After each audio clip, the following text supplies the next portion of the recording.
Hoje teremos como nosso entrevistado um membro da bancada. Ele, que por sinal está nesse programa, nos auxiliando desde o início da nossa jornada na Rádio Minuano. Quando fui convidado pelo então diretor da rádio, o amigo professor Sérgio Talete, quando aceitei o convite, o meu único pedido foi que tivessem comigo outras pessoas para termos uma bancada que pudéssemos levar o programa, mesmo quando não tivéssemos entrevistados. O Renan, naquela ocasião, um jovem publicitário, aceitou o meu convite e está conosco desde o início, até a presente data. Vamos saber um pouquinho da trajetória profissional deste jovem, profissional de excelência, um amigo, e que tenho como se fosse um filho meu. Para tanto, conto com a participação de João Batista Barros Martins, Pablo Luiz Mari e Alexandre Vanlier. Eu sou Astinfo Machado. Bom dia, João Batista Barros Martins. Bom dia, Machado. Também bom dia especial ao Valder Servilla, que está nos assistindo pelo Facebook. E sábado passado não pude estar presente, fui visitar meu filho do coração em Pelotas. Bonita Pelotas? Muito bonito. Eu gosto muito de Pelotas. Os doces de Pelotas. Eu deveria ter trazido os doces de Pelotas, compreende? Quando a gente vai para fora, a gente traz os presentes para os amigos, tá? Porque aqui, ó, eu vou mostrar aqui, eu não sei dentro da câmera aqui, ó, aqui, ó. Eu ganhei hoje, né, do nosso entrevistado, vou abrir aqui, ó, ganhei uma camisa, certo? Ganhei uma camisa. Tu ganhou algum presente? Ganhei um copo assim como você, né? Ganhei uma camiseta. Fala pra quem tá no, quem tá no rádio. Do Departamento de Polícia, né, de Nova York, né? E eu ganhei uma xícara. E o Pablo ganhou o quê, Pablo? Eu ganhei o presente mais legal de todos. Eu ganhei a Constituição dos Estados Unidos da América com a Declaração da Independência. E assim, ó, é um livro fininho e pequeno, né? Aqui, ó. Quantas páginas tem ali? Eu acho que vamos ver aqui. 110 páginas, mas a Constituição Americana e a Declaração da Independência. É praticamente 2 documentos. Isso aqui serve para nós legisladores brasileiros, é um sinal, né? Porque poucas leis libertam o povo, muitas leis oprimem. E o Brasil tem muita lei, por isso que a gente é um povo oprimido. Bom dia, Pablo Mari. Bom dia, meus colegas. Hoje é o Dia Internacional do Cooperativismo, né? Esse movimento tão importante, nossa cidade conta com 2 cooperativas, na verdade mais cooperativas, mas 2 que se originaram aqui, que é a Cotrizal e o Sicredi do Alto Uruguai, né? Região da produção. Tem a Cressol e o Cicobi. Isso, tem a Cooperalfa também, então são várias cooperativas aqui, mas essas 2 que nasceram aqui, vamos dizer assim, e trouxe a frase daí com o cooperativismo. Abre aspas, 3 verbos existem que, bem conjugados, serão lâmpadas luminosas em nosso caminho. Aprender, servir e cooperar. Fecha aspas, Chico Xavier. Também, Machado, eu estive passando pela RS 404 e fiquei surpreendido, né, com a obra da Cotrizal lá na RS 404 com o novo atacado, né, rápido e com certeza eu acredito que esse ano eles inauguram ainda. Outubro. Olha, a Ali nos informando. Informação. Bom dia, Agli. É um prazer, assim, tremendo ter aí como a nossa técnica na mesa de som. Obrigada. Bom dia, Machado, Pablo, João, Renan, todos que nos acompanham já pelo Facebook e também aqui no WhatsApp. Já temos alguns bom dias aí. Logo nós vamos saber. O Nelson tem que dar primeiro bom dia para o nosso entrevistado. Né? Bom dia, Renan. Bom dia, meus amigos. Bom dia a todos os ouvintes e espectadores da Minuano. E, obrigado, Machado, pela introdução ali que você fez, minha, do entrevistado. E realmente a gente fez o primeiro programa aqui. Eu, você, o Segueto e o Bortolini. Isso, aqui na Minuano. Eu lembro que nós não tínhamos nem uma mesa de som como nós temos hoje. Era uma mesa muito pequenininha, era meio que... Exato. Enfim, fizemos o primeiro, gravamos com o seu gravador. Você tinha um gravador de bolso, gravamos aqui. Sim. E, enfim, muito obrigado aí. Por sinal, aquele gravador desapareceu. Não sei para quem emprestei. Eu não posso emprestar nada para ninguém. Esquece. Olha, pra mim, tu me emprestou esta caneta, ó, e ela voltou. Ela voltou depois de tantos pedidos. Mas eu quero dizer o seguinte, vendo essa situação da obra da Cotrizal, eu disse, mas que maravilha, como está indo rápido mesmo, né? Mas veja bem, até ficar pronto, e é uma obra que não precisa de licitação, não precisa de grandes, né? Sim. uma obra particular, né? Mas saindo muito rápido. Mas aí a Alexandra nos informa que em outubro vai ficar pronto. E aí eu fico fazendo assim uma comparação com as casas aqui de Sarandi, quando vão ficar prontas. Eu estou fazendo, a cada mês que passa eu tiro 30 dias. Talvez no próximo programa eu vou dizer para vocês aqui quantos dias nós temos para fazer. Claro que no começo era 500 casas, aí passou para 300, já está em 200. De repente, a gente consegue fazer até umas 100 casas até o final deste governo. Mas nós estamos aqui para falar com o Renan Sassi da Silva. Renan, como eu disse, para mim é como se fosse um filho. E eu acompanho a trajetória do Renan no tempo que ele cursava a faculdade de publicidade, o curso de publicidade e propaganda. E o Renan sempre foi esse cara. O Renan tem duas coisas assim muito especiais. É um estudioso e extremamente pão duro. Pão duro. Ele é um cara. Ele é um cara. Pois é, mas ele é pra te ver como ele mudou. Como ele mudou pra ti.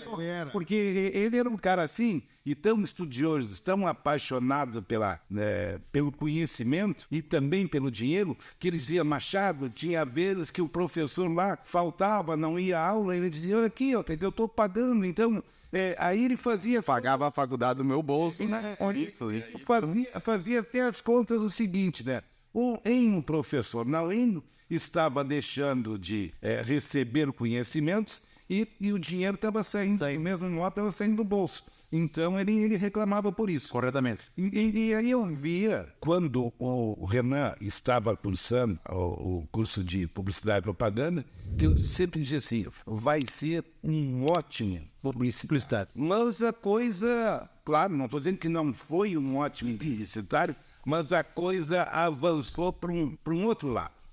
E aí que eu quero saber como é que foi essa mudança assim tão radical de tu um publicitário e agora trabalhar no que tu trabalha. Bom, eu comecei, eu vou, enfim, para responder, vou voltar um pouquinho antes.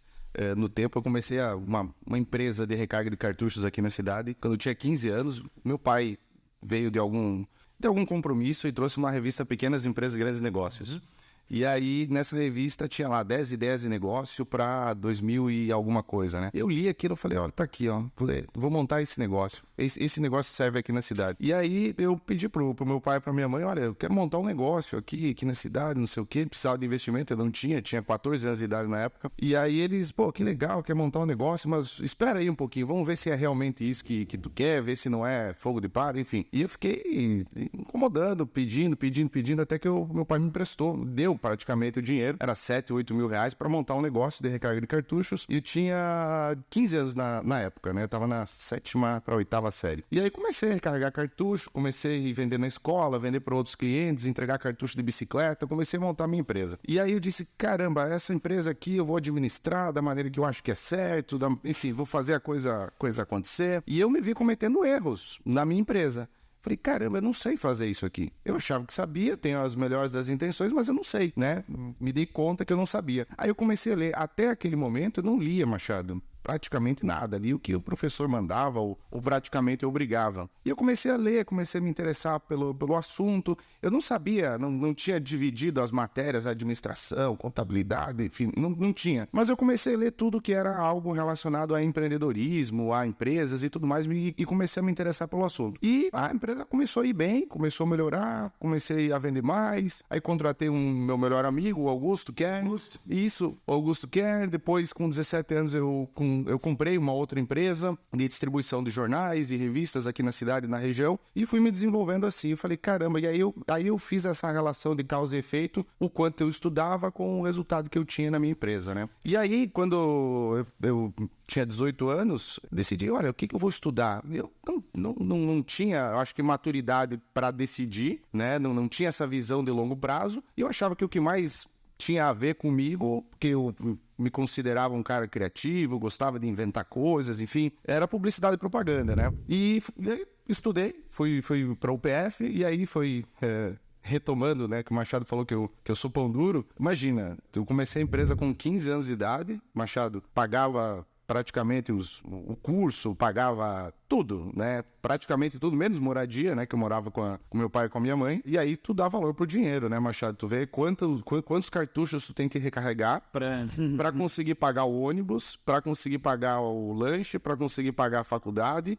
E aí tu começa a fazer conta e tu começa a dar valor ao dinheiro, porque o dinheiro é o teu trabalho, é fruto do teu trabalho, né? Ele não cai. E eu percebia que os meus colegas que não pagavam a faculdade, ou que o pai pagava, ou que a mãe pagava, e tá tudo certo, não é nenhuma crítica. Mas eu percebi que quando o dinheiro não saía do bolso deles, o pessoal chegava atrasado, não fazia as coisas, saía mais cervejinha, tomava cerveja, então a coisa andava diferente, né? E aí no meio do curso, eu tava sempre lendo livros e artigos e o que for relacionado à empresa. E aí no meio do curso eu me dei conta, caramba, eu acho que eu gosto mais desse assunto do que propriamente de comunicação, de publicidade e propaganda. E aí disse, eu tô no meio do curso, eu não vou parar o curso, porque tem um custo parar o curso também. Então, terminei o curso. E aí a ideia era, depois de terminar o curso, eu não tinha claro isso, mas a ideia, depois de terminar o curso, eu queria fazer outro curso relacionado à administração, relacionado a empresas. E aí eu não tinha bem claro ainda, mas eu queria trabalhar ajudando outras empresas. Basicamente, eu estava fazendo uma relação do seguinte, Machado. Aqueles autores, palestrantes, aquelas pessoas que eu li e que eu tive contato na minha adolescência, que ajudaram de alguma maneira a minha empresa, e também me ajudaram a pagar minha faculdade, me ajudaram a me desenvolver profissionalmente, eu queria fazer a mesma coisa que eles faziam. Eu queria ajudar outros empreendedores a desenvolver as suas próprias empresas, a prosperarem, enfim, porque eu vi o resultado que esses autores tiveram na minha vida, e na minha empresa, e na minha carreira. E eu queria fazer essa mesma coisa. Não tinha exatamente um modelo, como é que eu ia fazer, mas eu queria ir nessa direção. E aí depois eu vendi as duas empresas, depois que eu me formei, vendi as duas empresas, e aí eu comecei a estudar inglês, comecei a estudar matemática. E a ideia era passar em um MBA. Inicialmente eu queria fazer fora do país, nos Estados Unidos, a escola chama-se Babson. Só que eu, até aquele momento, eu tinha, não lembro exatamente o número, mas eu tinha uns 70% do dinheiro que eu precisava para estudar lá fora. Só que eu não tinha a nota e o conhecimento e o inglês. Então eu tive que tirar uns 2 ou 3 anos para mergulhar no inglês, mergulhar na matemática, para ficar fera nisso. E aí, Pablo, quanto mais eu estudava, as minhas notas melhoravam. Eu comecei a menor nota do exame que eu tinha que fazer era 200. E a nota que eu precisava, mais ou menos, era 600, ok? O exame ia de 200 a 800. Se qualificar. Isso, eu precisava de uns 600. Eu comecei tirando 200, um zero praticamente, a menor nota possível. E aí eu fui estudando, a minha nota foi melhorando, e o dólar foi subindo. A nota melhorava e a reserva caía. Não, é verdade. E a nota ia melhorando e o dólar subindo. E naquela época o dólar tava tipo 1,80, 1,90, tava muito bom. E aí eu tinha 70% e daqui a pouco, quando eu tava preparado, eu tinha 20% da reserva. Falei, caramba, cara, eu não, desde os 15 anos de idade, eu praticamente não peço dinheiro para pai, para mãe, me viro sozinho, né? E eu não queria pedir dinheiro, porque é uma quantia significativa para o meu pai e para minha mãe, para estudar fora. Eu não queria colocar mais isso ali para eles, né? E aí eu disse, olha, vou mudar os planos e vou fazer no Brasil. E nesse meio tempo eu comecei a trabalhar, montei um canal no YouTube, comecei a publicar conteúdo e as pessoas começaram a me pedir ajuda. Como é que funciona? Quanto é que você cobra a consultoria? E eu comecei uma consultoria, 2, 3, 4, 5, meio que de maneira informal, e comecei a trabalhar online pro Brasil todo, né? Do quarto ali de casa, morava com a minha mãe, literalmente do meu quarto, eu comecei a prestar consultoria, ajudando com formação de preço, enfim, com aspectos de gestão financeira,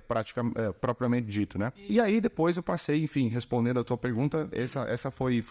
É assim que eu mudei. E por que eu mudei de publicidade para consultoria financeira empresarial?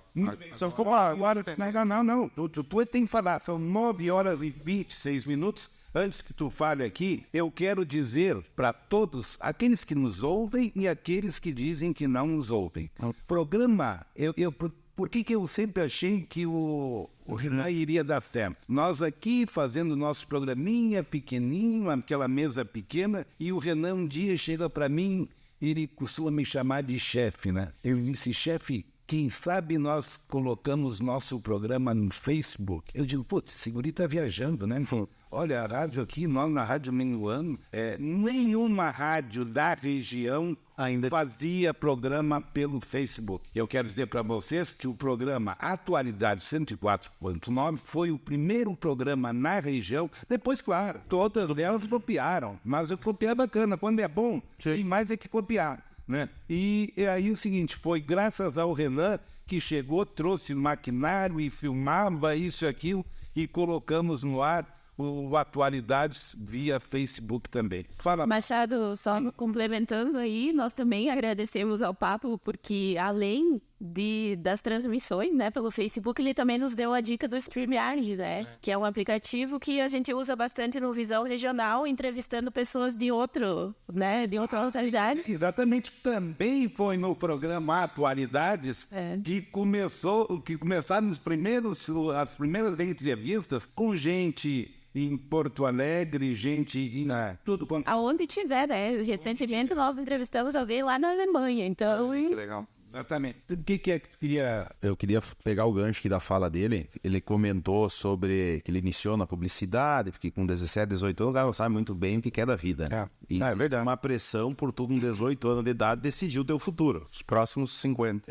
Isso é uma pressão que às vezes eu digo que o jovem não deveria sofrer, né? É assim, ó, cara, vai com calma, pode se formar no segundo grau, faz um cursinho até tu chegar no momento, porque a faculdade ela tem um custo. E depois que tu tá nele, que nem tu disse, para. Eu mesmo entrei para um ramo e parei, fui para outro e no fim virei empreendedor, empresário e no fim político, né? E calcule a mudança da vida, porque a gente não tinha essa experiência. Mas eu digo assim, tudo que a gente faz na vida, a gente aprende e leva junto. Então, o que tu fez de publicidade, eu acredito que te deu muita carga para tu poder ajudar as empresas de uma maneira nova. E aqui, Machado, eu vou dar os números para provar que o Renan Sassi é o Pelé da internet, pelo menos desse Sarandi, da nossa grande Sarandi, aí é o Pelé das redes sociais. Você tem números aí? Porque o canal dele no YouTube possui 85,4 mil inscritos. Então, mais de 85 mil pessoas se inscreveram e acompanham ele no YouTube. Isso é a soma das duas rádios de Sarandi. Nós temos que somar as duas rádios para dar o que o Renan sozinho tem no YouTube. Do quarto. Do quarto em casa. E literalmente. Sabe? Literalmente do quarto. Sabe? O Pablo conheceu o meu quarto lá. O Machado também. Assim, ele botava um banner. Você caísse, o banner aparecia a cama. É verdade. Aparecia a cama atrás. Arrumada, né? O guri é organizado.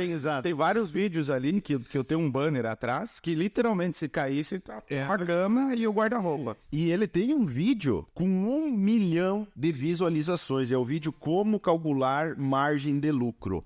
Porque o cara ganhar 1 milhão fazendo aquelas dancinhas lá que as mulheres fazem é uma coisa. Mas o cara ter 1 milhão de visualização ensinando a calcular margem de lucro... É chato o vídeo. Né? Eu digo o seguinte, né? Eu já falei isso pro Renan, um dos caras mais inteligentes que eu conheci ele. Isso. Quando eu tive essa oportunidade de, pelo Atualidades, ter essa conexão. E digo e gavo sempre cito ele como um exemplo para as pessoas. Agora, quer dizer o seguinte, ó. Claro, ele é bom e... Mas não vai fechar demais.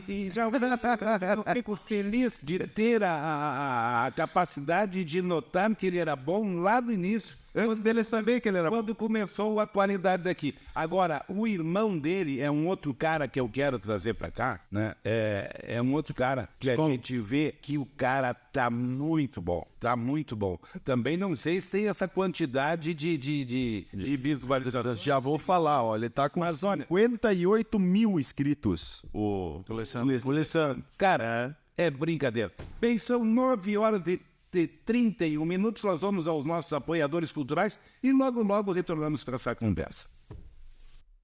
São 9 horas e 32 minutos, continuamos aqui com o nosso bate-papo com o nosso amigo Renan, mas temos ainda aqui o Mário Bertocchi, ele sempre em respeito. A Ali também deve ter alguma coisa no WhatsApp ali. E durante a pandemia o programa foi um dos primeiros a fazer. E a minha amiga Regislene Mazzocco, conhece, Machado? Conheço muito. Tá, há anos, né?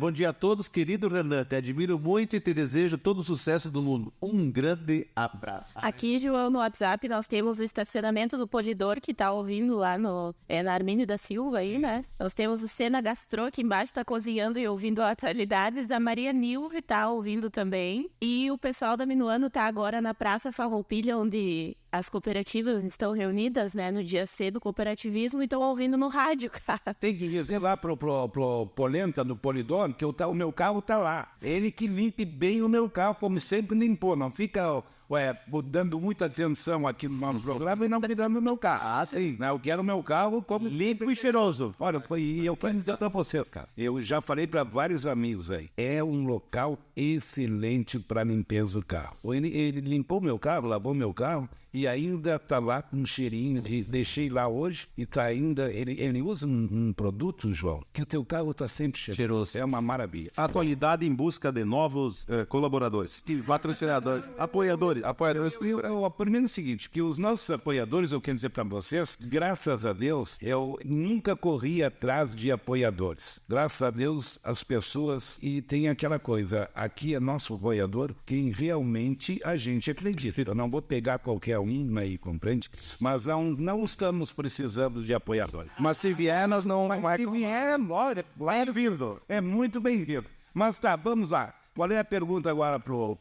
Não, o Renan foi para fora, né? Foi para os Estados Unidos, veio recentemente lá, né? E uma preocupação, ele falava ali antes do inglês, né? E eu tenho 2 filhas que falam quase que fluentemente inglês, uma é professora de inglês. Como é que foi? E foram alunas da professora Suzette Gassen-Fatija. Um abraço. Se você perguntar como é que foi nos Estados Unidos, eu quero saber, primeiro, como é que foi essa situação. Ele está trabalhando, aí se matricula no INSPER. Isso. O que é o INSPER? Conta para nós. E aí como é que foi essa chegada nos Estados Unidos? Enfim, no bloco anterior eu estava contando que, enfim, eu me inscrevi mudei os planos, né? Principalmente por uma questão financeira. E eu me inscrevi pesquisei uma universidade aqui no Brasil, encontrei o INSPER, o Instituto de Ensino e Pesquisa, localizado em São Paulo. Uma excelente escola, inclusive, Machado, o INSPER, ele foi eleito pela revista Financial Times, uma revista conhecida, no ranking das 50 melhores escolas de educação executiva do mundo. E tem muitos políticos que fazem cursos. Muitos. Sabe o Schiller, Fernando Schiller, da Band? É um dos professores do INSPER. Encontrei ele lá comprando pão de queijo. Putz, o cara é alto eu sou baixo, né? Mas o cara é alto pra caramba. E aí, no início do ano passado, eu fiz um processo seletivo para entrar no INSPER, no MBA Executivo Internacional. Então, teve prova de matemática, de inglês e também uma entrevista. Tive a sorte e a honra de passar. E desde então, eu estudo no INSPER, me formo esse ano, em dezembro. E o INSPER, ele tem, esse curso em específico, ele tem 4 viagens. Ele tem uma viagem para Israel, tem uma viagem para a Europa, que é Inglaterra e França. Tem uma viagem para China e Singapura. Eu acredito que essa eu vou fazer. E tem a viagem para os Estados Unidos. Eu já fiz a viagem para Israel, e aí a da China e Singapura é no próximo ano. E aí, no decorrer do curso, surgiu a oportunidade de ir para Nova York, representar o INSPER lá, a convite de uma empresa. Basicamente é o seguinte, no INSPER nós temos uma matéria que se chama Business Game. É basicamente um jogo que você simula um ambiente de uma empresa. Então você é o gestor da empresa e você tem que tomar uma série de decisões e você está competindo com a sua própria turma. Então eu e o João somos sócios da empresa, o Pablo e o Machado são sócios da empresa, e nós estamos tomando uma série de decisões em uma organização, em um ambiente de negócio, e nós estamos competindo entre si. Não só em termos de lucro, como salários. Se a gente pagar salários baixos, a gente pode perder os funcionários para a empresa e a gente pode ficar sem mão de obra. Enfim, é um jogo muito bacana. Essa empresa tem mais de 30 anos, então é um jogo bem sólido que simula todos os principais pontos de negócio. E aí nós participamos, nós como alunos, utilizamos esse business game no INSPER. E a convite da empresa que desenvolveu o jogo, o INSPER foi incumbido de selecionar 2 alunos para representar o INSPER e para apresentar esse jogo em um congresso, que é esse congresso que eu fui, que é um congresso organizado pela ONU. O nome do congresso é Prime. Basicamente é princípios para educação... como é que é em português? Princípios para educação administrativa responsável. Então, basicamente, eles estão preocupados em ensinar novos gestores e novos administradores, chama-se capitalismo consciente. Então, não só pensar no resultado da empresa, mas pensar em todo o ambiente socioeconômico da empresa, no ambiente ecológico, enfim, tudo o que envolve a empresa. Então, respondendo a sua pergunta, foi por isso que eu fui visitar Nova York. E, na realidade, tu foi lá representando, dá para se dizer, representando o Brasil. Tinha eu e a Stephanie representando o INSPER / o Brasil, né? Mas tinha outras pessoas de outras nacionalidades. Sim. Tinha gente da Colômbia, tinha gente do Quênia, tinha gente da Alemanha, da Espanha, do próprio Estados Unidos, 2 pessoas do Tennessee, 2 alunos da França. Então tinha praticamente pessoas do mundo todo. Era uma torre de Babel. E o inglês, como é que tu se virou? Essa é a minha questão, me preocupa. Eu também estava preocupado, mas foi relativamente tranquilo, sabe? Sempre tem uma outra palavra que você não lembra, mas você consegue se expressar bem, assim, não tive problemas. Inclusive, nós fomos levados, né, convidados por essa empresa para fazer a apresentação. Então, o que a empresa pensou, né? A empresa é Marketplace Simulations, é o nome da empresa. Ao invés da gente colocar o nosso executivo de vendas, Pablo, para apresentar o produto, vamos trazer os alunos que jogaram esse jogo para apresentar esse produto para outros professores. Então, nós tínhamos um workshop e nós estávamos encarregados de fazer uma apresentação para 5 professores, para 3 professores do jogo. Então, a apresentação toda durava em torno de 50 minutos e é toda em inglês. Então, tinha gente da China, tinha gente dos Estados Unidos, tinha gente da França, enfim, de todos os países. E aí nós fizemos a apresentação na quarta-feira, toda em inglês, apresentando, jogando esse jogo e competindo na sala de aula. O inglês é a língua universal, tanto que deveria ser mais aprofundada ainda nas nossas escolas, né? A pessoa deveria sair bilíngue da escola, porque quando tu vai tentar alçar voos mais altos, tem que falar inglês. Você vai bater na barreira da língua. Onde tu for no mundo, tu vai cair na China, se tu falar inglês, tu se vira. Então é uma língua que vale por todas, né? Então, muito bacana isso aí. Dizem aquelas pessoas que viajam, dizem que, por exemplo, na França, eles não gostam muito do inglês. Podem não gostar, mas eles falam e entendem, podem ter certeza. É verdade. Dizem que eles não Os gostam. franceses, eles são um povo meio nervoso, né? Inclusive, cada 2 anos aí tá tendo revolução na França e agora, de novo, 3 dias seguidos, até o presidente da França teve que sair da cúpula lá da OTAN, acho que é a cúpula do G20, e voltar pro país, porque estão usando até tanque blindado já nas ruas pra tentar conter o povo.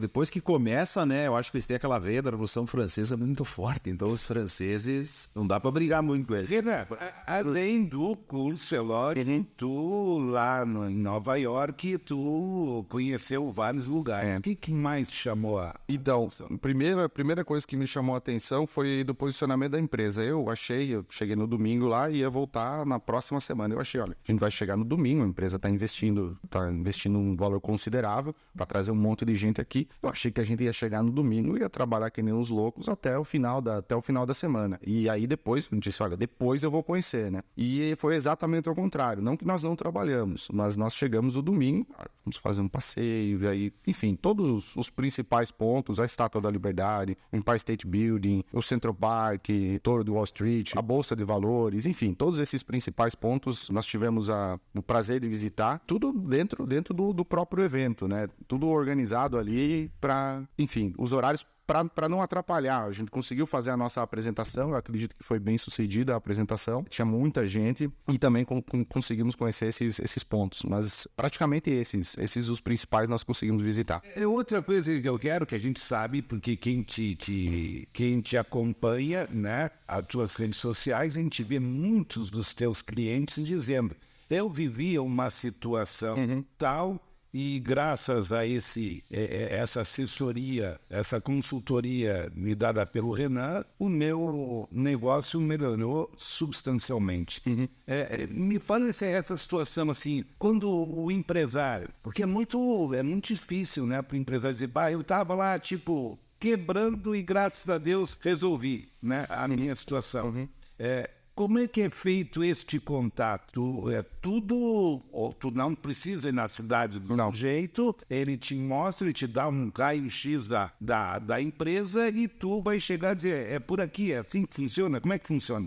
Bom, quando eu comecei esse trabalho de consultoria financeira empresarial, era meio que uma coisa artesanal, então era meio que tentativa e erro, ferramentas, estudando. Eu acho que eu devo ter prestado pelo menos assim, jogando baixo, mais de 300 consultorias nesses nesses últimos anos. Fora outros alunos que adquiriram um curso e tudo mais que eu não atendi diretamente, que eu não estou contabilizando ali. E aí você encontra padrões, e você começa a encontrar erros e padrões e vai criando a sua própria metodologia para resolver esses problemas. O nome da minha metodologia chama-se Método Gestão Inteligente, é a minha marca registrada, inclusive é assim que eu atendo os meus clientes. Basicamente, o nosso método de trabalho, ele não tem a resposta para tudo. Às vezes o empreendedor acha, olha, o consultor tem a resposta para tudo. Não. A gente tem uma metodologia para encontrar as respostas e para definir os problemas, porque a definição do problema correto é a metade da solução. Muitas vezes o empreendedor não encontra a solução para o problema porque ele definiu o problema errado. Ele acha que o problema é uma coisa e na verdade é outra. Então nós criamos essa metodologia para a definição do problema,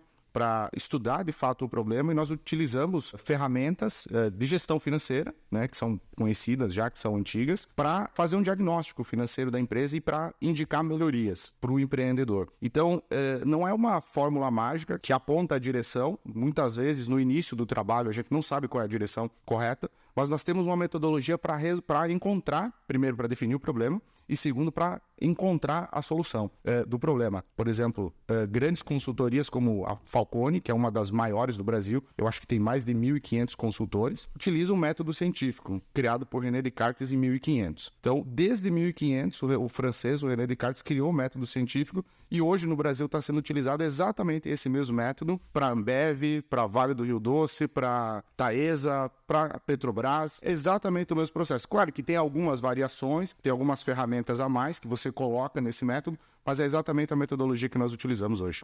Qual é o problema maior que tu encontra? A questão tipo precificação. Né? Eu vou começar a produzir esta xícara aqui. Né? O erro maior está na precificação? Não, o erro maior está no INSPER, a gente chama dessa visão sistêmica da empresa. Por exemplo, o empreendedor, eu vou usar um exemplo aqui. Eu tenho uma oficina mecânica, eu entendo muito de carro, mas para você ter sucesso com uma oficina mecânica, não basta só entender de carro, você tem que entender de administração, você tem que entender alguma coisa de venda, você tem que entender alguma coisa de marketing. Então, o erro mais comum na minha visão é essa falta de visão sistêmica do negócio como um todo. Porque o preço, ou o X ou o Y, é uma vírgula, não é propriamente o problema.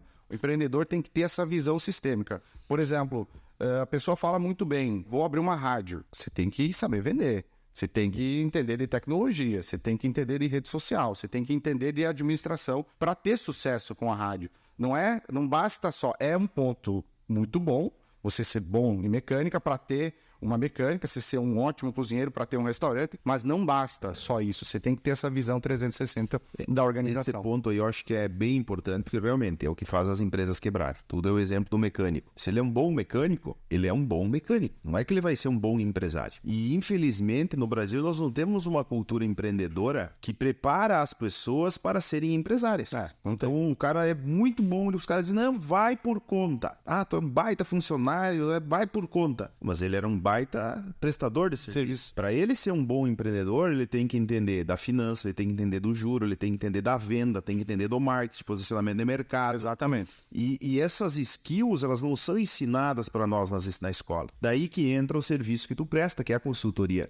O meu exemplo pessoal, que eu fazia faculdade de História. Vim parar em Sarandi, casando com um filho. E fui ajudar o pai na loja. O gestor era ele. Mas meu pai era um excelente eletricista. Um dos melhores que passou por Sarandi. Mas não significa que ele era um bom gestor de empresa. E ele tinha muitos talentos, ele era muito bom em contabilidade, etc. Mas tinha onde a gente não era tão bom. Então, o que eu fiz quando eu cheguei lá? Tinha 21 anos de idade. Eu fui pro Sebrae e contratei consultorias do Sebrae. Daí veio o cara me ensinar fluxo de caixa, veio o cara me ensinar markup, veio desde vitrine, como é que forma a vitrine, como vender mais, como atender melhor. A gente fez aí 5, 6 cursinhos. E esses cursos, eles conseguiram nos dar ferramentas para que no dia a dia a gente conseguisse utilizar.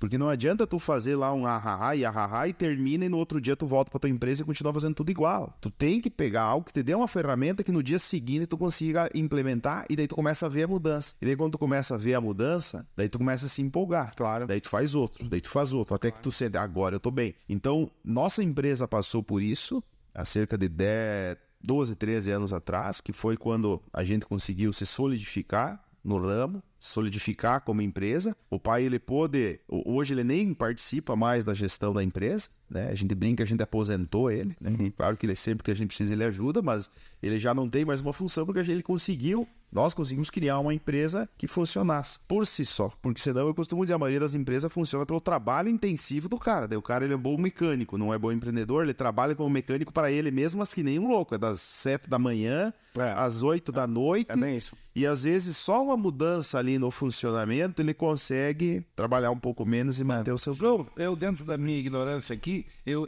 Consegui responder a tua pergunta, mas... Sim. Eu cheguei a 3 pontos importantes, que eu também penso. O jovem é muito jovem, né? Quando termina o 2º grau, para escolher uma graduação. Que, na realidade, pouquíssimos são aqueles que dizem, não, eu quero fazer isso, né? Se a gente for ver aqui, ao redor de nós, tem tantos e tantos jovens que iniciaram uma graduação, cursaram um semestre, 2 semestres, não é isso que eu quero. Então ele é muito jovem, realmente. E a gente vê muito sucesso quando uma pessoa se forma no 2º grau e fica parado em tempo. Né? Fica se preparando, pesquisando o que realmente ele é capacitado. Outra coisa, essa questão aqui do não basta ser mecânico, né? Não basta ser mecânico. Pode ser um baita do mecânico, mas se tu não tem um cuidado lá de administração do negócio, vai quebrar. Tá? E outra situação também que me chama a atenção, e eu não sei se era o teu pai ou se tu, muitas vezes eu confundo as explicações que eu recebo, de um sujeito quer abrir um negócio, ao invés de, primeiramente, contratar uma consultoria para saber se o negócio realmente vale a pena, não. Ele primeiro, o que ele faz? Ele vai no escritório de contabilidade e diz, eu vou abrir o meu negócio aqui, eu vou abrir uma sapataria, eu vou consertar sapato. Claro, o profissional da contabilidade chega lá, faz toda a documentação, está aqui aberto para burocrática, a parte burocrática. Aí depois ele vai, agora eu vou começar a trabalhar. Aí ele vê que as pessoas hoje, com raras exceções, procuram um sapateiro,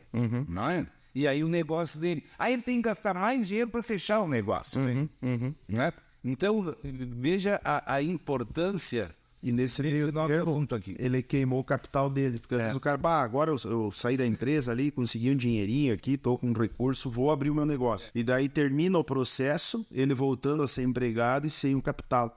E muitas vezes endividado, né? Isso, então assim, ó, é um processo que eu acho que o primeiro passo é buscar ajuda. E daí o Renan tá aqui com os vídeos dele, para quem quiser abrir uma empresa, que ensina desde fazer o plano de negócio.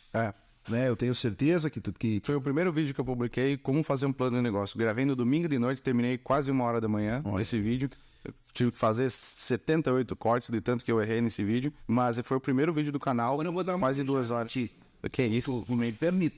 Porque tu é um publicitário também, antes tu é um publicitário, e até agora tu não falou o nome do teu canal. Não, eu falei o método gestão inteligente, né? É por aí que...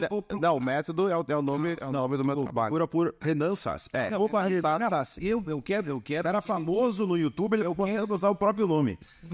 Eu quero que ele diga exatamente como encontrar. É o meu nome, né? Encontro ele, eu tenho. Ele me aparece a toda hora na... Não, é só colocar no Google, né? Joga no Google Renan Sassi, o meu nome. Sassi com 2 S. Digo que era famoso, você bota lá as Tímplo Machado. Não, é verdade, é só colocar.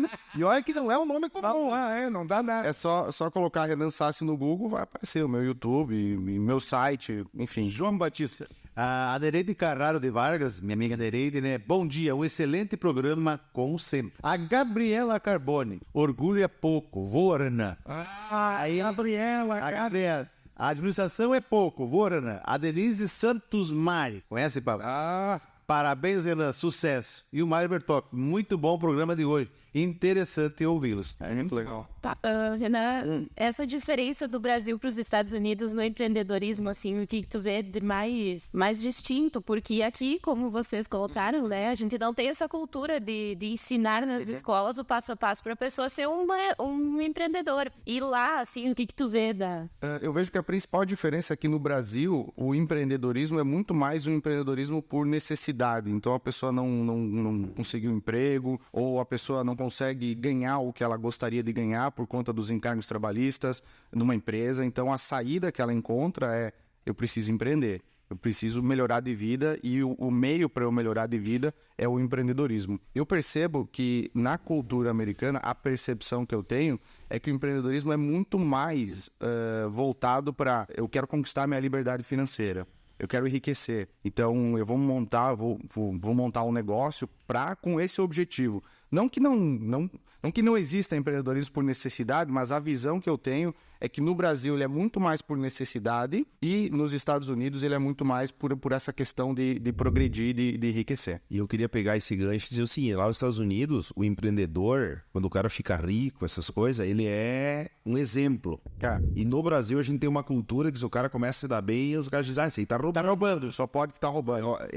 E daí pro Brasil, tu você tá bem, tu tem que ser funcionário público. Sim. Então não é só a cultura do empreendedorismo, é toda uma visão de mundo que nós temos, é diferente. Então a gente tem desde da falta do empreendedorismo, mas a nossa filosofia é uma filosofia que o patrão é explorador, Pablo, e não o contrário, que ele é o provedor, porque imagina Sarandi sem as indústrias, nós ia ser mais rico ou mais pobre? Ia ser todo mundo mais pobre, mas tem gente que acha que o cara que é dono da indústria está explorando as pessoas. Coisa que nos Estados Unidos, o dono da indústria, ele é o popstar. Ele é o cara que é o exemplo. Pega as últimas, não precisa ir longe, 3 novelas da Globo. Sempre tem um empreendedor. É sempre o cara malandro, é sempre o vilão, é sempre o cara que passa a perna, é sempre o cara que tá traindo a mulher, é sempre o cara que sonega imposto, é sempre o cara que tá roubando água, é sempre o vilão. Aí que tá. Então, tu vê isso vai criando no subconsciente das pessoas o entendimento que esse cara não é bom. Esse cara, eu não quero ser esse cara. Porque você quer ser um desses caras que aparece na novela? Eu não quero ser. Eu quero ser gente boa. Eu quero ser... eu quero que as pessoas gostem de mim. Então, quem que geralmente é as pessoas? É o cara mais humilde. E tá tudo bem, o cara mais humilde. Mas o empreendedor sempre é o vilão. Pode pegar. 3 novelas da Globo, o empreendedor é o vilão. Agora, uma coisa que eu não... Realmente, que tu falou aqui, eu não consigo entender, é essa ideia de que o patrão é o grande bandido da história. Porque se não tivesse o cara, o empreendedor, não teria emprego. Que arrisca o capital, né? Exatamente, que arrisca o capital. Arrisca o dinheiro dele. Emprego, não teria comida dentro de casa, compreende? E eu falava ontem com o Giacomoli, e é um assunto que eu quero trazer aqui, até alertado pelo Guizeni, sobre essa questão da inteligência artificial. O que pode vir a dar aqui daqui a 20 anos, talvez nem 20 anos. Que doido. Porque eu sempre trago o exemplo do Banco do Brasil aqui em Sarandi. Quando cheguei em Sarandi, o Banco do Brasil tinha 2 andares lotados de funcionários. 70 funcionários. Certo? Hoje trocaram a grande maioria dos funcionários por não sei quantas máquinas lá. Então pouca gente entra lá no banco para, né? Vamos fazer inteligência artificial e vamos trazer aqui um computador para ao vivo. Para ao vivo nós mostrar o que é, porque, gente, não tem explicação. Não tem explicação. Eu fiquei apavorado. Gente, a inteligência artificial, olha, tem tantas informações e tantas perspectivas no futuro. O que vai acontecer com a inteligência artificial? Machado, só fazendo parênteses, tu sabe que lá no INSPER todas as aulas são gravadas, áudio e vídeo. A gente tem lá pelo menos 3, 4 anos de aulas gravadas da graduação, de todos os cursos. Tudo isso está no banco de dados e agora o INSPER está compilando tudo isso como se fosse um Google, entre aspas. Sim. Só que ao invés de você pesquisar no Google e ter uma fonte que você não confia, ou enfim, você não sabe a procedência, vai ter um Google interno do INSPER que você vai pesquisar como o XYZ. Os artigos criados por inteligência artificial vão ser baseados nas aulas dos professores. Então, você pode confiar que tem o professor Edélcio, que tem 30 anos de contabilidade, que dá aula há 30 anos de contabilidade, e a resposta vai vir de alguma das aulas que ele falou nos últimos anos. João Batista, antes que a Ali nos corte, estamos chegando ao final e o Cid Mônica já está rodeando aí, o João Podólogo, bom dia a todos da bancada, um excelente programa. Fiz um plano de negócio por 2 anos e depois abri a empresa. Em foco também em curso do Sebrae de empreendedorismo. Abraço. E o Mário Bertocchi, Pablo, pra ti, esse livro, Pablo, exposto à sua frente, o que trata? Esse é a Constituição dos Estados Unidos da América, a Declaração da Independência, que o Renan me deu de presente, e eu quero encerrar minha participação citando a frase mais famosa que está nesse livro. Posso, Machado? Com certeza. Consideramos estas verdades como autoevidentes, que todos os homens são criados iguais, que são dotados pelo Criador de certos direitos inalienáveis, que estes são a vida, a liberdade e a busca da felicidade. Mário, e a Constituição dos Estados Unidos tem 110 páginas, né? Com a Declaração da Independência junto. E com uma margem boa, se você abrir ali tem uma boa margem, poderia ter menos, né? É um livro menor também. Aqui já começa a cultura empreendedora americana. É. Então, no Brasil, nós temos 9.000 normas. Tem norma até para a altura do rolo do papel higiênico. Daí o cara vai abrir uma empresa, até ele entender todas as normas, já desistiu. Nos Estados Unidos, vai lá, meu No filho. programa próximo aí quero falar também em papel higiênico, vai ser benefícios de utilidade boa para os nossos ouvintes. Bem, meus amigos, nosso programa chega ao final. É hora de nos despedir e convidá-los para continuar na nossa companhia.